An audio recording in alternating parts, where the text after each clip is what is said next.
Welcome all. Thank you very much for joining us today.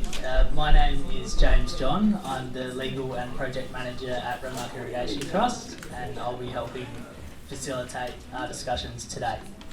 So first of all, I'll begin by acknowledging the Wirrawurrung as the First Peoples of the lands where we live and work. We pay our respects to elders past, present and emerging, and recognise and respect their cultural heritage, spiritual beliefs and their relationship to lands and waters. Some quick housekeeping. For the non-frequent flyers to the library, we have toilets in the back corner at the back of the room there, and if there's a fire or other emergency, please follow directions of the library staff. Today's session will also be filmed. I think it's that camera up the back there, fantastic. So a copy will be made available. If you don't want to be on camera, we don't have any choice up here, but if you don't want to be on camera, just be aware of that and maybe stay out of the line of fire there. A few thank yous to begin. So thank you very much to the library staff for today. All of their setup, organising the bookings and promoting these discussions. Thank you to Dr. Judy Bailey from Renmark Irrigation Trust and Jeff Ball, our resident historian, for all of their efforts in developing today's program. And thank you to you, our audience, for attending today and sharing in discussions today. And thank you to our panel, so for making the time to spend with us and share your memories and recollections of the period after the 56 flood, where the RIT's role as the responsible council of the time was the reconstruction and restoration of the irrigation settlement. To introduce our panel, we have Max Burr, who was 18 at the time of the flood, living and working on his family's fruit block. Clack John, who was a sprightly 29 at the time of the flood, working as the pharmacist in town throughout the flood and post-flood. Clack's also my grandfather, which isn't in his bio, but it's a thrill for me to be on a panel with Clack, a bit of a pinch me work moment. And finally, Ian Tolley, who was 26 at the time of the flood. Ian was living on Tarcoola Street, still there, survived the flood, so that's brilliant. And Ian was involved and assisted in all aspects of the flood work. So unfortunately, Robert Tucker is not able to be with us today, but we thank him for his participation in shaping today's discussions. So the format of this afternoon will see each of our panel members share their stories and recollections before opening up to the audience for questions. So before I hand to Max, I will point out a final few things. There will be a presentation looping on the screen up there. So while please giving your attention to our speakers, if you see anything of interest or have any questions, please take note and bring them up in our question time. And once we conclude around 4 p.m, there will be an afternoon tea served. So thank you, and I'll pass over to you, Max.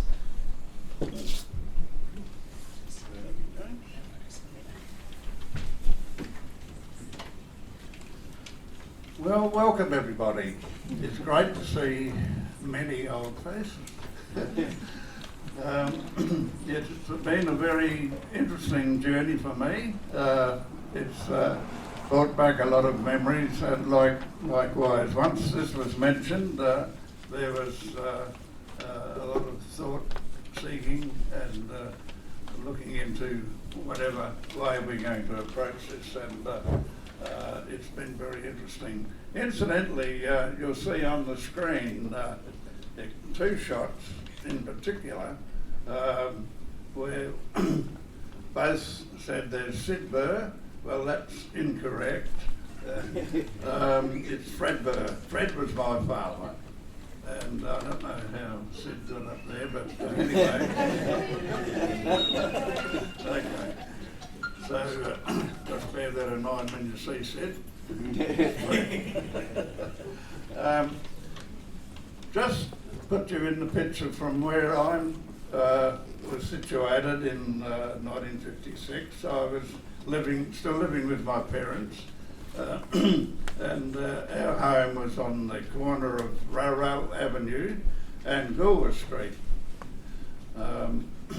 It was bordered by the high school on three sides, and the bank itself was approximately 300 metres down Goulburn Street. That's where what was called the high school bank, and which went for about halfway, and then it was developed into Coles Bank, Mr. Fred Coles. And I think the reason why they split the two names was that trucks could enter from either side at that time. So I think that's how the two names came on the one bank.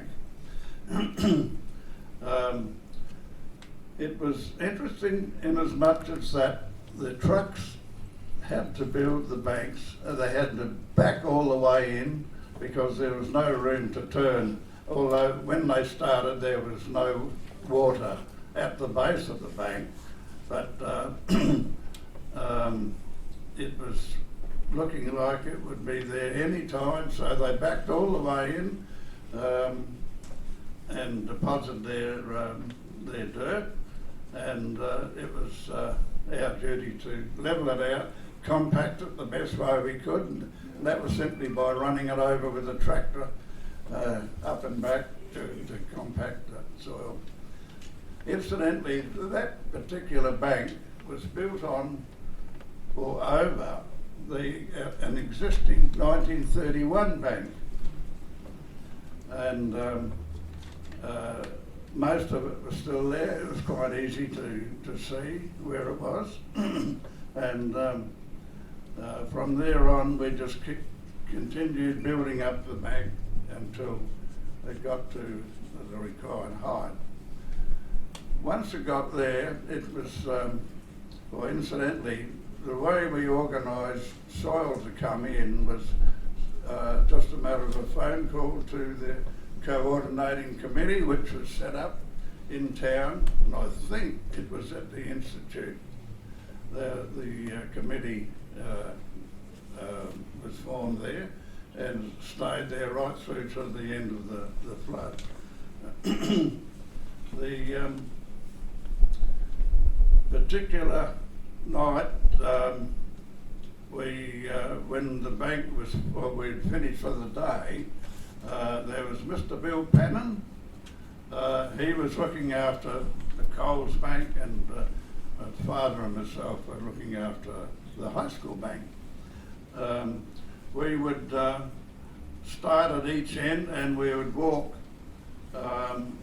till we met each other, approximately halfway, and we'd have a discussion on how we felt the bank was looking. 2 nights before the water reached its peak in Renmark, this particular night we met, and well, what do you reckon, Bill? Well, it's the best I've seen it. Yeah, we had volunteers out that day. They were putting brush along the front of the bank to stop the wash. Although at that time it was a dead calm night, full moon, and it was just one of those nights, and everything was peaceful. So we went our way home, and I can remember just lying on the bed, went straight to sleep. It was after 12 o'clock. Then all of a sudden there was a bang on the side of the wall. Get out, get out, the bank is broken. And that was the late Jack Pfister, who was living approximately a kilometre away from our house, and he heard the explosion. The explosion was so loud that it woke him up. He said it was unbelievable when the bank broke. Anyway, we got out, and we fortunately we had most of our furniture shifted over to my grandparents' place in Chino Street. But each night after we'd finished with the tractor, we would hook up the trailer and put a little bit more furniture on, just in case something happened. Anyway, when it did happen, the only item that was left in the house was a full frame piano. And I can remember my father and myself, we shifted that piano out to the trailer, put it on the trailer, and it went off. When the flood was over, we come to shift it back. It took 4 men. It was unbelievable. You know, how we got it there, we carried it there, and virtually just lifted it up onto the trailer. And that just shows you how much hidden strength that we must have in our body. Anyway, so that was it. We were flooded out. We were living over in China Street with our grandparents, and there wasn't much else we could do. I can remember I thought, oh, I'll get my camera and we'll go down to David Street. My old mate Bob Strawn, I don't know whether he's here tonight or not, but anyway, I didn't get too far on that bank before I was hounded off by a frustrated person who saw me just taking photographs. He said, I shouldn't be doing that. You finished, you go and help somebody else. So, that was frustration. It was a fairly torrid time because of the long hours we were working and not knowing what was going to happen. So anyway, I came home, and from there on, there was, as I said, there wasn't much we could do. There was lots of visitors, of course. They would come to the corner of Railroad Avenue and Gilbert Street, and you could see from there, you could see our place, the high school, Sid Burr's place, all underwater. So it was quite a sight. From there on, I've lost my track. It was, I can remember Ron Wingate. He rode his father's boat out and left it at our place just in case we needed it. And as it turned out, we had a visit from the advertiser, and they were wondering whether I could take them over to the high school. Anyway, as you see somewhere along here, there's a photo of myself in room 1 at the high school, and I don't know whether there's a photo up there of me pruning the vines in a boat, which incidentally was a mistake because we were cutting the canes that were in the air, and they had no help, they could not breathe, in other words. So we learned something from that. And a little bit later on, the army came with their duck, the DUKW, duck, and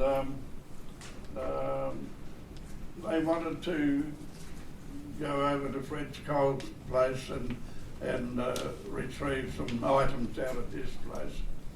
So we went for a drive and went past where the water was still flowing out through the break. It was quite a sight. Incidentally, that when that bank did break, it only took about an hour and a half to fill up the area of about only 200 acres we worked out in just over an hour before it started to flow over Railroad Avenue and and head down towards 21st Street. So it was the amount of the volume of water was incredible that was going through that break. Anyway, we found our way over to Fred Cole's house to retrieve what we had to, and that was another adventure. Anyway, when the water had receded, the damage to the house was, well, I guess it was minimal because the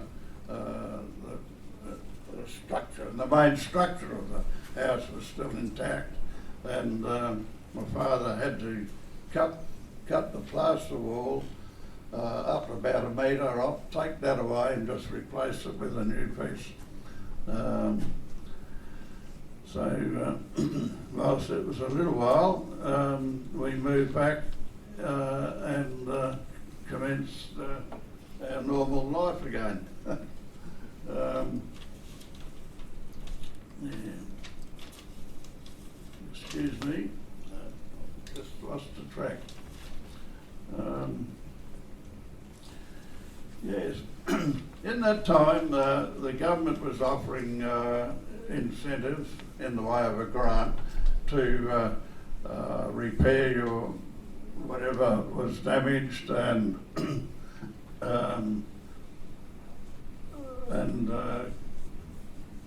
clear the paddocks or the vineyards out.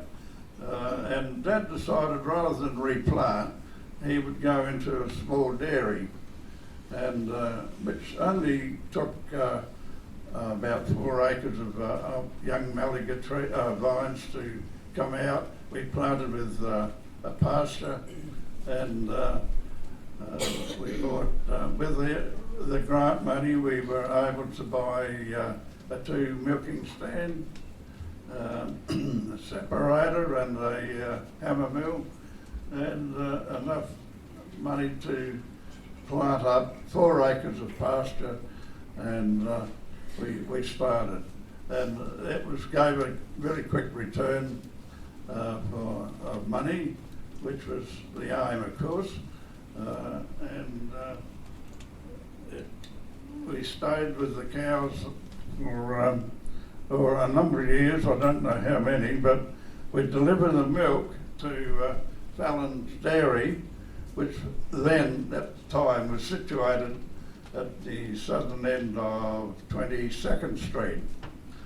And about 4 or 5 years after that, Fallon's built a new pasteurising plant in 21st Street, and that made it a lot easier and quicker to develop the situation as it was. After that, we actually were contacted by the Irrigation Trust to for some work, and the trust wanted us to join a team to just to monitor the water situation around the main pumping station.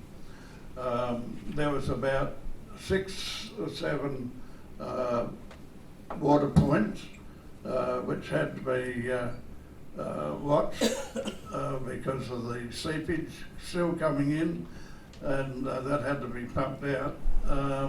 And not only that, there was several pumping pumps in the total area that still had to be watched. The power at the time was very unreliable. For some reason, I forget why, but it kept on going out, and somebody had to be at the power points where the pumps were running, so to restart them again when the power came back on. Yes. It was happening on other banks where we didn't know. We never went anywhere. And we were too busy working on our own, and so it wasn't until some time after that we then went around and had a look at the other situations. Yeah, well, briefly, that was our time during 1956. It's something that we'll never forget, and there's lots of stories to be told, and probably a lot of questions that can be answered too. So, thank you, James. Thank you.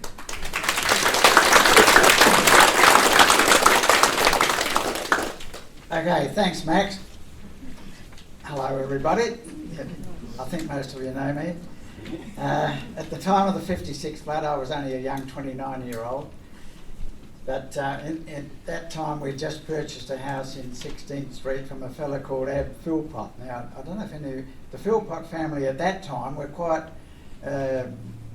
important and very well-known people around town. But dear old Mr. Philpott, I'll give you this, it's got nothing to do with the flood, but I had no money. I went and asked him if I could buy his house, and he said, yep. But I said, I've got no money. He said, that's all right, pay me when you can. Now, can you imagine that happening these days? I can't. But anyhow, which I did do, by the way, I paid him. At the time of the 56 flood, I'll read most of this, but I'll ad-lib a little bit of it. At the time of the 56 flood, I was working for the pharmacist for Hagley Chemist on Renmark Avenue, and although many of the businesses closed to allow staff to help with the levee banks, we had to remain open. We were an essential service, I suppose you'd call it. So we stayed open. So my involvement with the flood mitigation was limited. During the crisis time of the flood, Val, my wife, and daughter Bev lived with Val's mum and dad in Berry. One involvement I had was about the only involvement I really had during the flood rising, was the patrolling of the levee bank on Paringa Street, and we had to do that at night time because the water was lapping the top of the bank each night, of course. And I did that with Dick Smith. Now, it's not the Dick Smith that you all know now. This Dick Smith had the school bus at the time, and I recall the only light we had, we used to use a kerosene lantern as light. But now, also I think of historical importance is the hospital after the flood period. I had quite a bit of involvement with the hospital.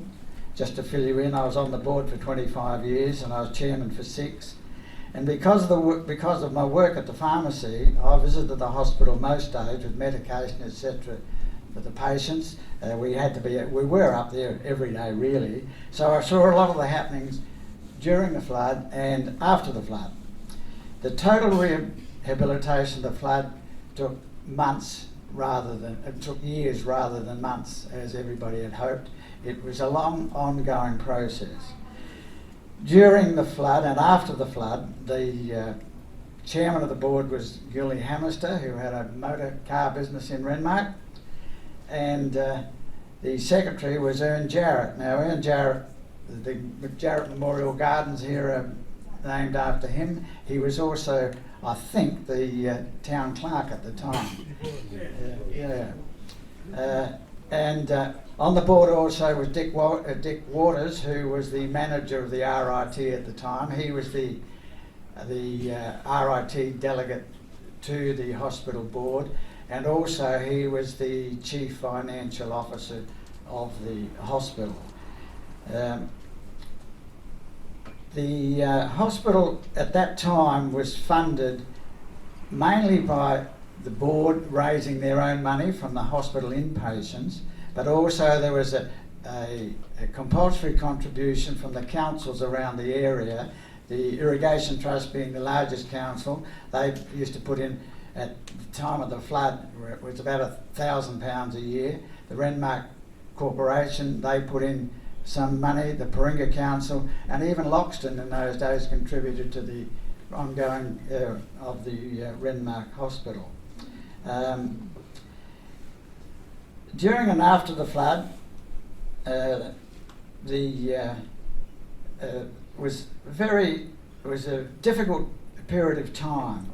The hospital actually went underwater on the 18th of August 1956, And the patients, including my brother Don, who had an appendectomy a couple of days before, were moved to Berry and Berry and Barmera hospitals.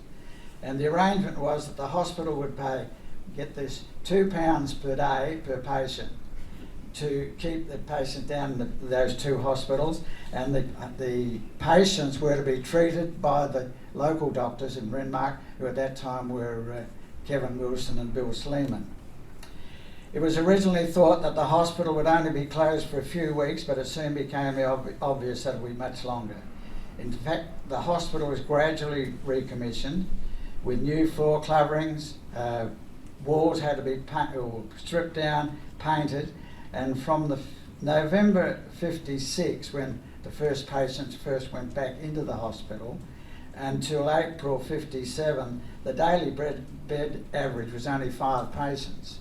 And under normal circumstances before the flood, the daily bed average was 25 patients, and the hospital at that time had a bed capacity of 40 patients.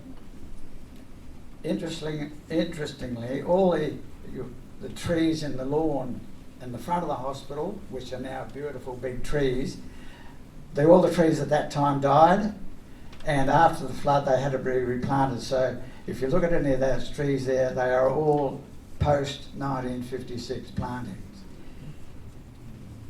A week or so after the hospital was flooded, it was decided to start a dressing station in Renmark, and that was in a house on Railrail Avenue, donated wholly and solely by a fellow called Mr. Clift. He charged no rent whatsoever, and so essential equipment from the hospital was moved down to this place on Railrail Avenue, and it included the iron lung and the sterilising machine, plus beds from the hospital. Now, the iron lung was an interesting little side effort, I might say, that because it was used as for people who couldn't breathe, and of course in 56 polio was still around. It's hard to imagine these days, with polio being almost totally gone because of immunisation programs, that polio was still around then. So we moved it. They moved the iron lung down there, and the steriliser, which was pretty important, because many of you may or may not realise that before 50 or at 56, glass syringes were, and multiple use syringes, and the plastic ones had not been invented. So it was all the syringes, the scalpels, and everything else were multi-purpose use. Now they're just disposable things. So the steriliser was one of the most important parts of the equipment from the old hospital to be moved down here to Railrail Avenue. And during that time, some of the nurses were around. Matron Lenton, who was in charge of the hospital, and 2 of the nurses were boarded up at the Renmark Hotel. It was soon discovered that when they moved back into the hospital in November, they started going back there, a lot of the chromed equipment that was in there had rusted, and so, would you believe, it was all sent to Adelaide to be replated. Now, imagine that happening these days. It'd be straight out of the waste disposal or whatever. And even I recall when I first joined the board, needles for syringes, which were the glass syringes, they used to resharpen the needles. Now, how good is that? One difficulty after the flood also was obtaining staff, nursing staff, and there was a shortage of Australian trained nurses, and assisted passages were offered to nurses to come out from England. Now, the hospital had arranged for 2 nurses, paid their fare out from England as an assisted passage. They came by boat. They got to Port Adelaide, and when they got to Port Adelaide, they heard about the flood up the Renmark, up in the Riverland area. There's no way known they were going to come to Renmark. They decided that would all be too difficult, so we had to look further. And staffing was really a problem, as it is now, I imagine, with nursing staff. They were hard even back in immediately after the flood. There was also a move afoot from residents of Renmark that after the flood that the hospital should be repositioned away into a flood-free area, but this there was a proposition put to the board that they had to consider, and the board looked at it quite seriously for a long time to whether they should rebuild the hospital somewhere else, but it was decided it was in such a strategic position to the town where it is, and also it was built climatically to suit the area, whereas they reckon if they were going to get new architects, they would have more modern ideas and they would change the architecture. You'd need more air conditioning, you'd need all sorts of things, so it was decided to leave it where it was. And another interesting little anecdote, after the flood, the hospital had to get rid of their cow. The hospital had a cow forever.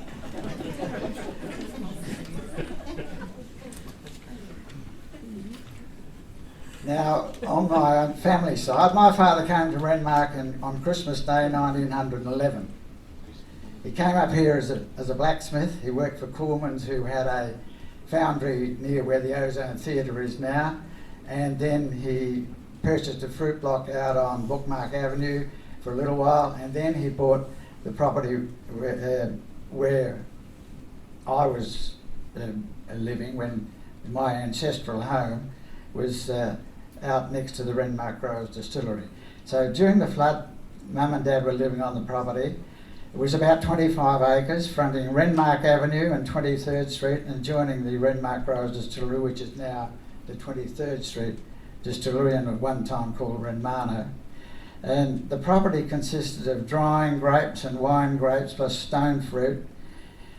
And Dad was also employed for a long time but as a channelman for the Irrigation Trust from number 2 pump, which supplied water for the island area. That's the area was in those days it was always called the island. I don't hear it very much these days, but it was the area inside Bookmark Creek and the river.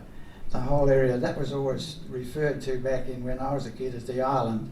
And he was in charge of the supplying or distribution of the water for that area. And by the time Dad was in charge of the pump, it had been upgraded from steam to electricity. And being involved in both working in the area and living in the area, he was the boss man of the flood bank from Bookmark Bridge going east down 23rd Street.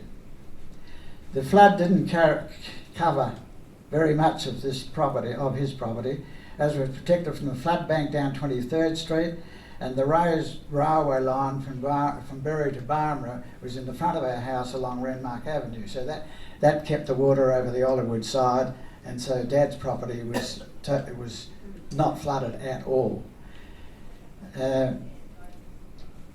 But I'll tell you an interesting thing, and this has got nothing to do with what we're talking about really, but I'm going to tell you anyhow. Just recently, a couple of years back, 20 years ago, I put a little borehole down at my house because I was going to get free water to water my garden. But righto, I put the borehole down, and I'll tell you the result later, but at that time, and now I measured the borehole the other day, last week, and it's now down 2.8 metres. The water level is now down 2.8 metres below the surface. I measured it at the height of the flood in Christmas time, and it was 0.8 of a metre. So the water table shows how much the water does rise during a high river, and so it would have been even more so in 1956 when the water level in the river was higher still. So it was virtually, I reckon, almost up to the ground level. Now, over the road from Dad's block on Renmark Avenue was Hollywood Estate, which consisted of olives, of course, and about 100 acres of almonds, or sultanas.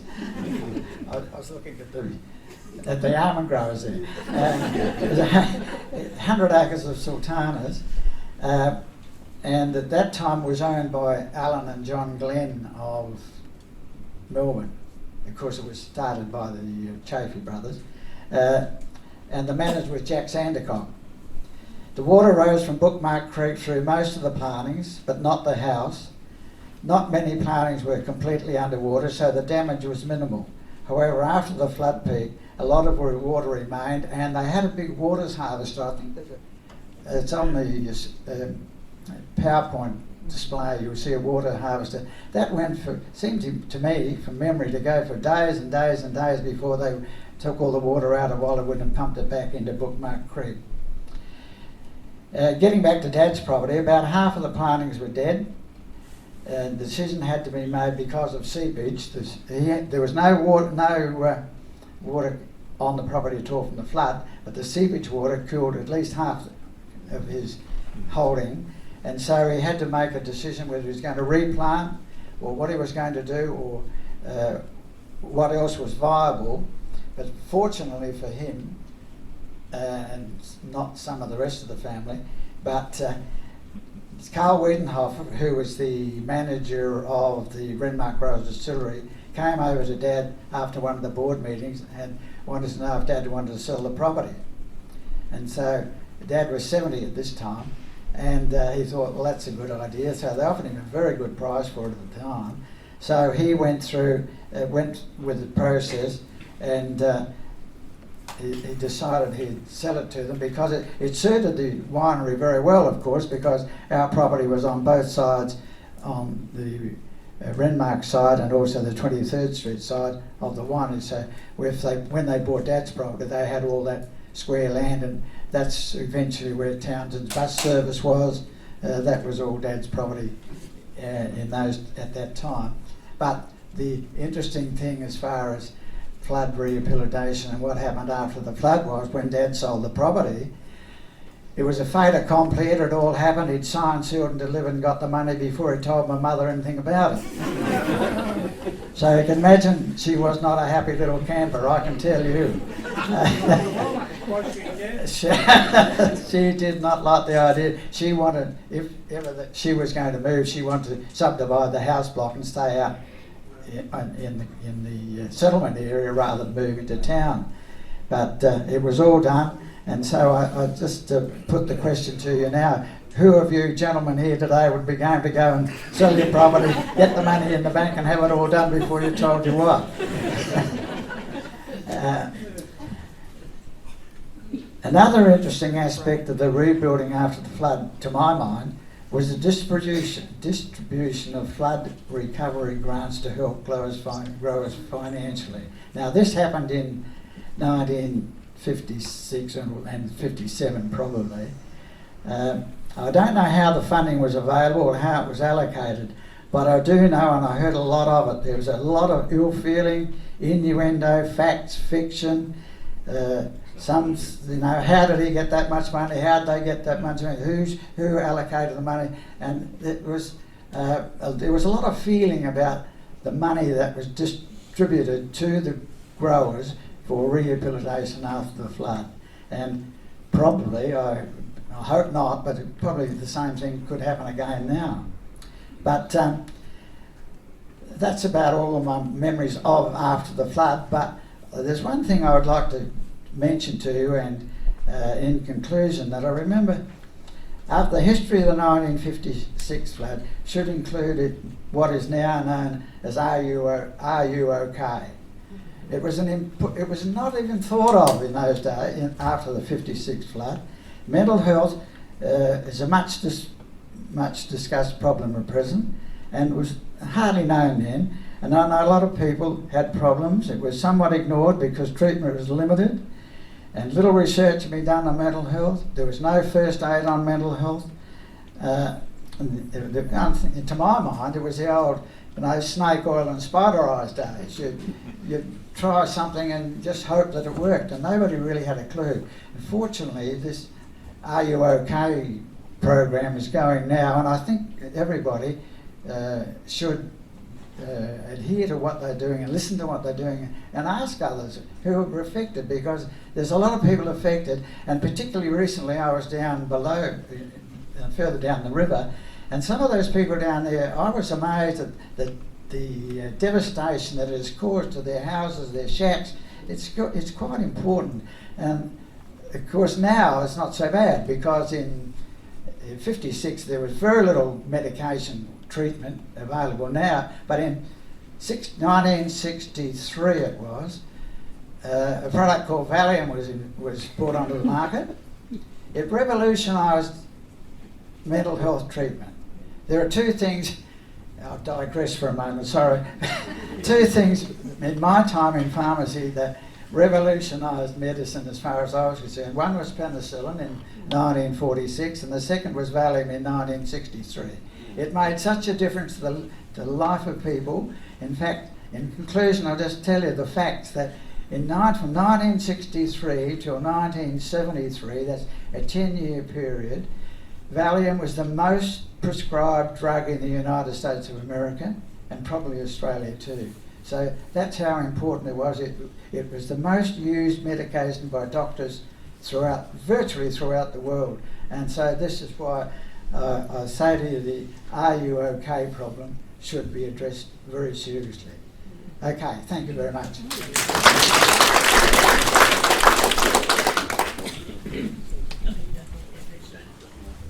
I'll just start by making a comment about Max. He talked about trucks. Just remember that if you compare the trucks you all saw over this flood, coming across Rowell Bridge, I estimated that most of them were up to 50 to 90 tonnes in weight with all the clay on board. And we had big trucks in the days of Max that he was talking about. It was 5 tonnes. The other thing that Clack made a comment about the hospital, I was on a number of issues, and one of them was coming out of the Institute. Right, Baz Phillips and you are going in a tinny. We've got a tinny there, straight out to the hospital, get the medications out of the room and bring it back for use out of the water. So we were provided with a tinny and we paddled our way out. I noticed that he didn't mention either anything about an outboard motor in his boat. Do this. I remember finding it very difficult because as we stood up to pull the stuff off the shelves and pile the tinny up with everything that was in the room, the boat would do this in the water. It was quite interesting for that. And so there were little medical stations. There was one at the hotel where family members, kids, would get nicks in their fingers and so forth, and so they had medical stations that they could put a band-aid on and keep the kids happy and whoever. I remember a character there on 2 or 3 occasions I was down there briefly, but I heard more of the story later, so I'll merge them to make it cohesive. An old codger who nobody knew, but he was apparently a local, and he'd cut a piece of willow stick about this long, and they saw him climb over the bank in front of the pub, and he stuck it in the mud, and he had his big pocket knife, and he cut a nick on it, and he said, "That's today's level." And every day he would go in and put another nick in, and he says, "It's up an inch," and he would disappear. And it kept going up an inch, up an inch, up an inch, and then apparently one day he says, "It hasn't changed." So that was significant. This was not the Murray Pioneer type quality thing, but it was a very important piece of news information that was spread rapidly. It stopped. And then one day, a few days later, he said, "It's gone down." And he disappeared from history, and we knew that we had made it. And I remember on another occasion I was into Puss Riedl's. Dave's Work and Safety was Riedl Brothers' garage, and they had a lift for vehicles so that you could drive over it and it would pump it up, and they would do service. And I was in there with Puss and he was doing a service, and as I came in, a vehicle was going up and he was there operating the controls, so I walked up to him and said hello, and I was facing the vehicle and he had his back to it. And so he was holding the lever to keep raising it. And I said, "Puss, I think you ought to have a look at what's happening behind you." And he turned around and the thing was not going up, but the whole thing was coming down. And as it went down, the water came up through the hole in the ground and squirted all over the floor. And he said, Well, that's going to make it a bit difficult. But, you know, it was a challenge for so many people to adjust and adapt. So let's start with the fact that it rained or showered or misted and was really cold for the whole 3 months of the crisis. And that's the way I saw it, as a 3 months change of life for everybody. So remember that we've got a lot of clay flats. Renmark's built on a clay flat, and so is the surrounding near area. So that rain became very important, and we often had bogged vehicles that inhibited the way we controlled and serviced flat areas with flood bank. And the flood banks, as they got higher and higher, became narrower and narrower, so that some of these flood banks were only footwalk passage through the top of it. You couldn't put tractors there. The only tractor that we had was that all of us had pretty much Ferguson TEA 20 tractors, and so they became the norm. And I remember with great satisfaction that I got to the stage where we were actually beginning to pick oranges off the place at the 60 foot where we still live. And I'd been in touch with Andy's engineers in Mildura to do a low level trailer. So it was quite low, and in the spirit of cooperation I gave him an axle and said, put that axle in. He said, that's a pretty ancient piece of steel. And I said, I'd like to have it in. And he said, okay, I'll do that. So some new modern like aircraft tyres, and I had my load trailer and it came down here, and I took it off to the Crescent where I was working all the time on providing clay, and we had our first front end loader. He came in and he dug this wet sloppy mix, and he wasn't very expert at operating it, but he lifted it up really high, and then he just dumped it. And my axle went into a U-shaped, and so I had to dismantle all that in the mud and send it back to Anderi's, and he supplied me with a new axle, but I didn't bring my trailer back again. I kept it. I had many roles. I didn't do any work for 3 months at home. Noel looked after the place, and my father was involved as well in advising what was happening, having had 27 years of experience of the area. And mostly the work that I did was on the Crescent Bank, and it was interesting that the only person in the whole of the time that I saw that didn't contribute anything during the flood, in other words, everybody from a child this big to an ancient with a walking stick, put work in on the flood situation in one way or another, was a migrant that had a property in the Crescent, and he went on pruning, and never looked up, never waved. We just watched this guy doing all this, and of course when the flood bank burst at that area, he would have had to have a snorkel to continue his pruning. But it's just the one example that I saw, because I want to stress the fact that this flood that we've just gone through, of relatively minor occurrence compared to 56, because let me give you a comparison. I'd forecast there was going to be 200 to 210 gigalitres coming through by doing the survey right through to Queensland and the Victorian side of water supply and floods and dams, and the government came out with 148, and I just thought that's ridiculous. But what they were trying to do was to calm the horses. If I'd put out a statement and the Pioneer was going to print it, you're going to have 210 gigalitres, everybody would have died with a leg in the ear, I think, because they didn't have the experience of 56. So from that point of view, we just kept on working, and I just think when I saw going into town to do jobs in other places, that the cooperation of the community was just unbelievably good. Everybody chipped in. Nobody talked about money or I've got something to do. They just cancelled things and kept on working. One of the side issues in a meeting in the Institute referred to. They said, we're getting some army help. I said, where the heck are we going to put them? And it happened that I just bought another property next door, and it had a big barn, an empty barn, a hay barn, straw barn. From that whole area that we had started planting had been growing wheat and abandoned. And I said, well, they can come out there. There's water there and there's a light. So a group, I think it was about 30, 40 of the army that were there, including the duck that you referred to.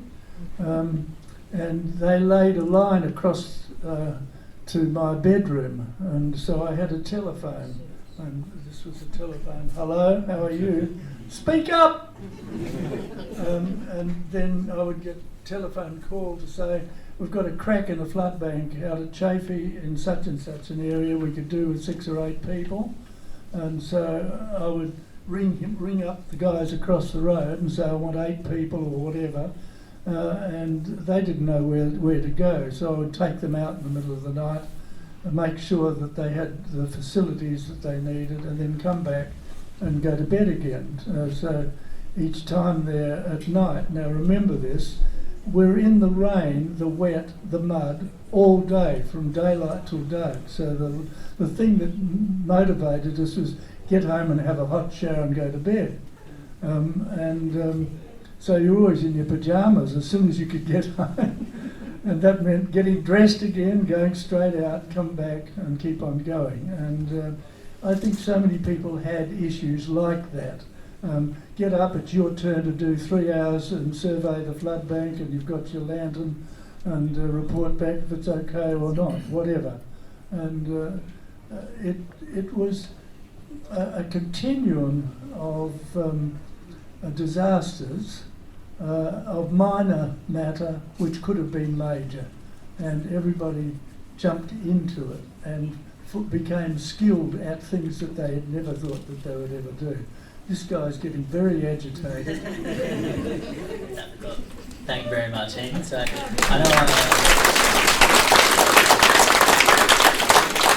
I know I promised lots of time for questions, but that might have been optimistic with these 3, but thank you very much. It's incredibly interesting, and I think there's a lot of people who have their own stories and questions. So 3 gentlemen on the panel are hanging around for the afternoon tea from 4, so if you don't get an opportunity to ask a question, please do approach them and ask. But would like to open it up for any questions in time remaining. So if you have a question, please raise your hand. We're not working with a wireless microphone, so it's got some distance, but you may need to pop up and then perhaps just introduce yourself and ask away. First cab out the rank here. My name's Jock Somerville, and I've been here about 20 years now. Were there any lives lost during the period? Yes, there. Directly to the flood?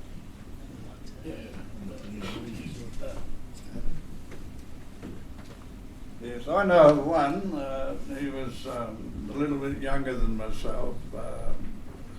His name was Rupert Forrester, and he was going home from Renmark to, I think he lived in Paringa somewhere, and he obviously, because the road over to Paringa was the railway track. That was all there was, and and as far as I can see, he must have got tangled up in the causeway somewhere and tripped over, and his bike and himself went in, and they never found him until some time later. There was another one, Mr. Westhoff. I think he had an accident in the tip truck.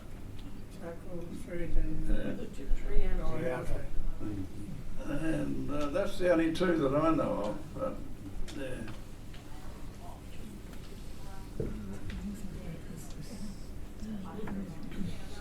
Any other questions?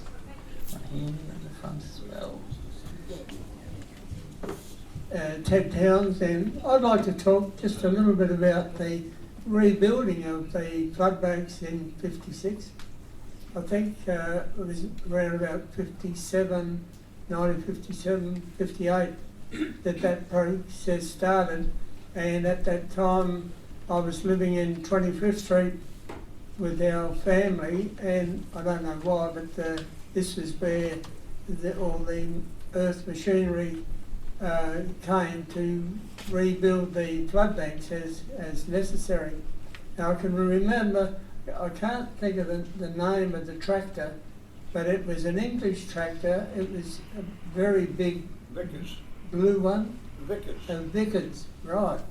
It was so special, it had a Rolls Royce motor in it, that I knew of, and it was tried out in the Sahara Desert, but our Australian conditions were better than what this tractor was.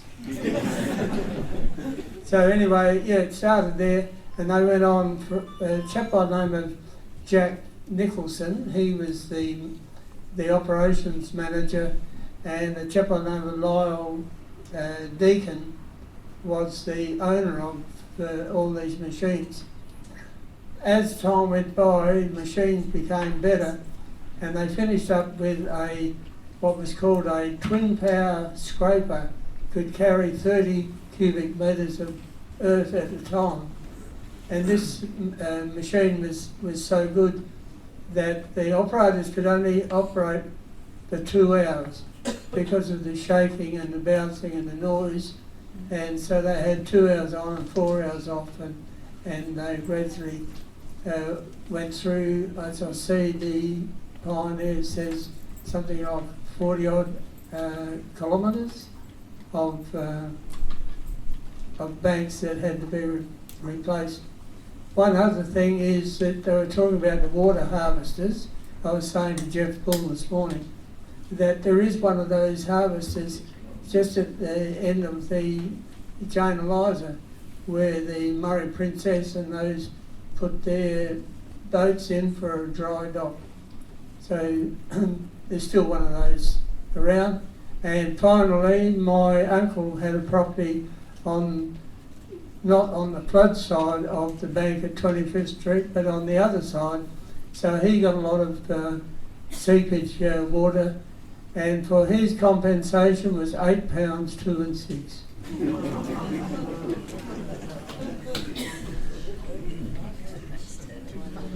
Thanks. Just quickly, I'll fill you in. The water harvester, we used to use it a lot when we were restoring the Argo. The Argo, you know, had a history of floating and sinking, you remember? Remember the Argo? That belonged to Jock Veenstra. Yeah. And it used to be stored, the main working part of it would be stored out of G.J. Dix. And when we wanted it, we had to get G.J. Dix to come and install the bits and pieces. The framework was left up there, but that's what the water harvest was all about. But also on the rehabilitation after the flood of the hospital, it just came to mind.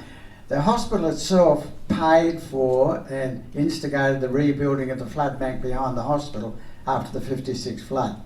And that was done by them. And in fact, the contract to rebuild it was given to a fellow called Phil Darby, who was a earth mover at the time. Now, Phil, when he left here, he was a pilot as well, and he worked for many, many years in far north Queensland as a pilot for the Royal Flying Doctor Service. So that was interesting, bit of useless information for you. I did a trip with him around Australia in a mobile ghost car trust. On the Red Farm. Yeah. Wow, what wonderful memories and what wonderful minds you three gentlemen have. Great recollections. I guess I've always heard that one of the great outcomes of the '56 flood was the fact that our town became more united. And Ian basically said that almost everybody was involved in some way, shape or form. And I guess, on the assumption that we were a more divided, class-oriented town prior to 56 with the settlers and the townies, the RIT and council and the ward system and all of those things. I'd just love to get a comment in terms of, do you think 56 made us a more united community? Thank you. Thanks, Tony. Pastor Ian? Genes play a funny part to this, and you can grow up in it or maybe you're outside of it, and I felt outside of it in some ways, and it was lucky because what happened was that I grew up in an environment where there were the growers and the RIT, and they were the rulers of everything. And there was a little town, a village called Renmark, but behind the scenes Ernie Jarrett and my father were closest of friends and worked very seamlessly together and bemoaned the fact that growers as a whole said, you townies are here for us, and that's it. Well, I had a phone call from Lance Ide, who was in charge of the local government association at that time, and he said the government had made the decision to change boundaries for local government in South Australia, and you're one of them. It's something that you're going to have to do and join Renmark and the Irrigation Trust together. There were lots of political overtones of that, and Jeff has detailed that a lot in the book, and he has a lot more information there if you're really interested. Talk to him and you'll get a good earful for the politics behind that move. However, we had a public meeting at the same institute where all villages meet, as we did in 56, and it was full. I remember counting, and people laugh at me because I know how many people are in a room. And so I counted out that there were about 600 people there, and it was 6 deep on the sides of the institute and everybody else sitting. And so there were nominations put down in government form that we had to nominate a committee that was in fact a pro tem council. So that's how the number was picked. And the election of the president or the chairman of that committee was elected from the floor, which was bad news because he should have been elected by the committee. Never mind, we started, and on the Saturday morning following that I got a phone call from the board, I'll put it that way, and I went into the trust, but before that I rang the committee and said, I think you better go to Joe Dix, who was a member of that committee, and sit there and have a cuppa, and I'll come round and tell you what happens after that.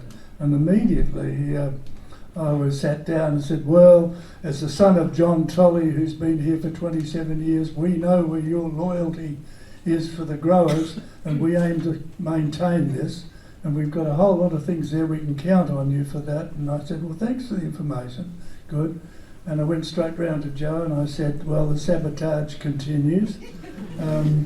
And what are we going to do? And I said, well, you know that the chairman that was elected by certain people, so we're going to have to get him around. Now, I was much younger than the rest of them. They were all oldies like Jack Fuster, who was a dear friend of mine for years and years. And they said, well, you're going to do it. So we called in the chairman, I'm not mentioning any names, and he came in and we said, well, we're here to make sure that we get this amalgamation right and that we are about to end this difference between town and settlement and make a new Renmark. You can do this and be supportive or not. If you don't cooperate and do what you're proposing to do, then I'll have to inform, I was told by the committee, you're doing it.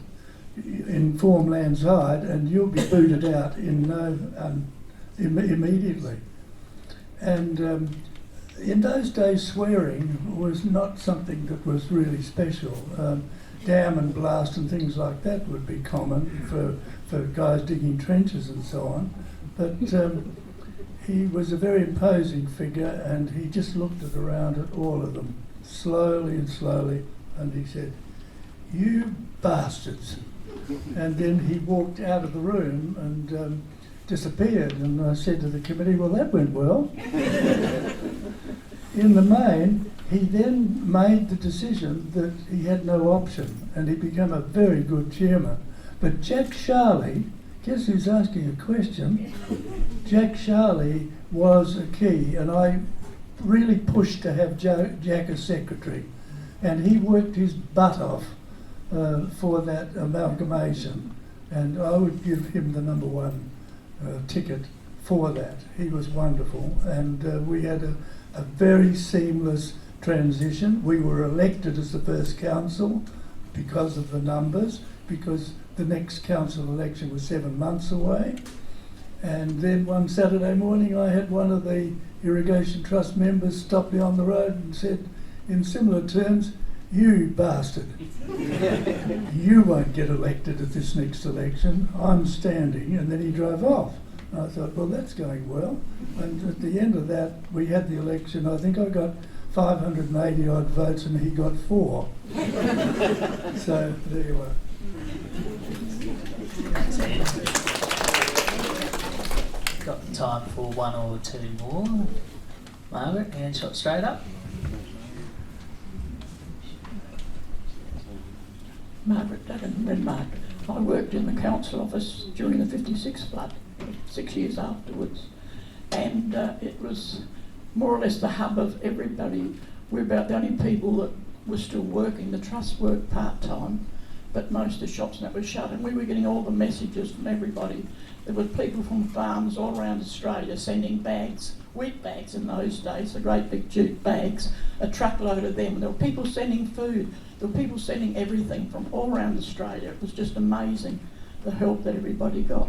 But talking about the people who were injured or hurt, the Lutheran minister's little 5-year-old son was killed by a truck. And also Mr. Perry was waiting over at the Pringa Bridge at Pringa for the train to come across, and he had a heart attack. And Dr. Sleeman had to run across the railway line to Pringa, and it was too late, he was gone. But when we had the 50 years of the 56 flood, I was on the committee, and I had plaque made that's on the lawn opposite the Renmark Hotel with the 4 names of those people on it. It was on a stand, but somebody knocked the stand off, so now it's on the lawn. But also there was a gentleman killed in January after the flood out under the Distillery Bridge, or whatever bridge you call it now. I'm a bit concerned about it at the moment from this flood, because in the flood, the water rushing under the Berryside Bridge, there's like 2 bridges there, washed all the dirt away, and after the flood it had to be pushed back. Well, the only bulldozer in the Riverland was one at Barmera from the NWS. So he came up to push the dirt, and Mr. Kennelwell was the council that ran the show, and he came in the office and he said, "That bloke hasn't arrived and it's 10 o'clock. Ring up and find out where he is." So I rang Barmera. Oh, he left at 7 o'clock this morning, he should be there. So Mr. Kennelwell went out again. No, he's not there. Come back.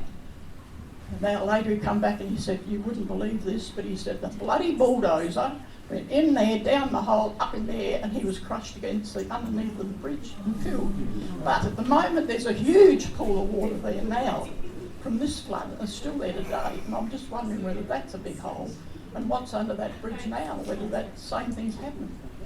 Now we do have, just to quickly mention, in the forms as well with your pamphlets, there is a form to fill in if you have a story or question or experience to share to have followed up. Judy, oh, they're up now. When you have your cup of tea, they'll be up there. Sorry, I've led you down the wrong path, but there will be an opportunity to ask a further question or share a story as well. So if we do have any pure questions, maybe 1 or 2 quick ones, we might be able to fit those in of our panel. So lady at the front here.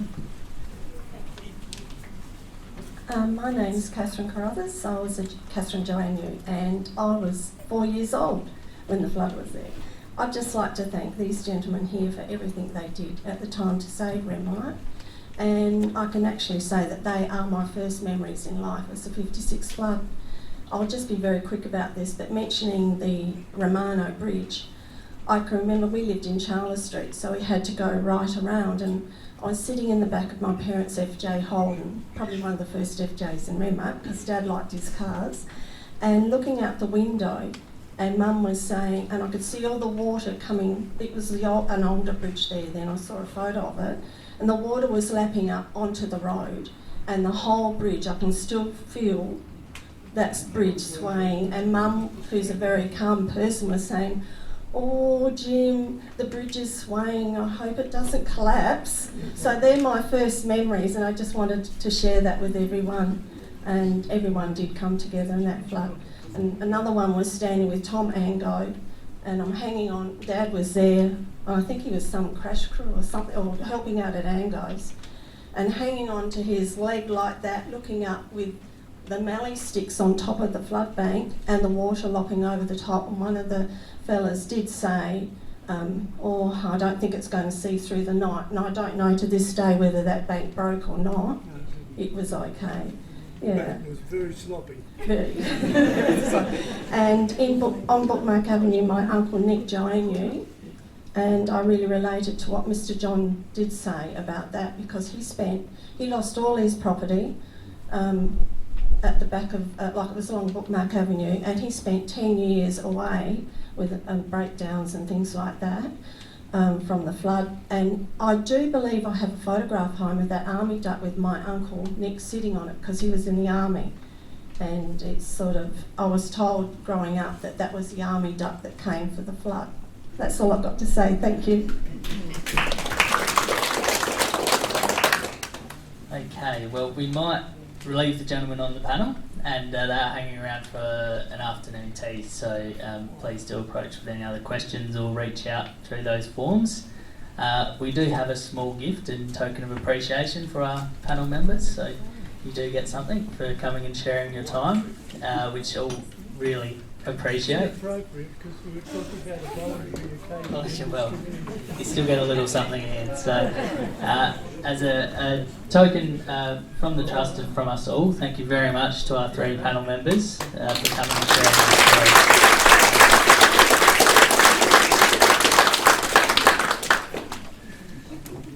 Beautiful. And morning tea, afternoon tea will be served, and I think the panel will probably want a photo with those, so we'll hang around and have afternoon tea. Thank you, everyone. Cheers.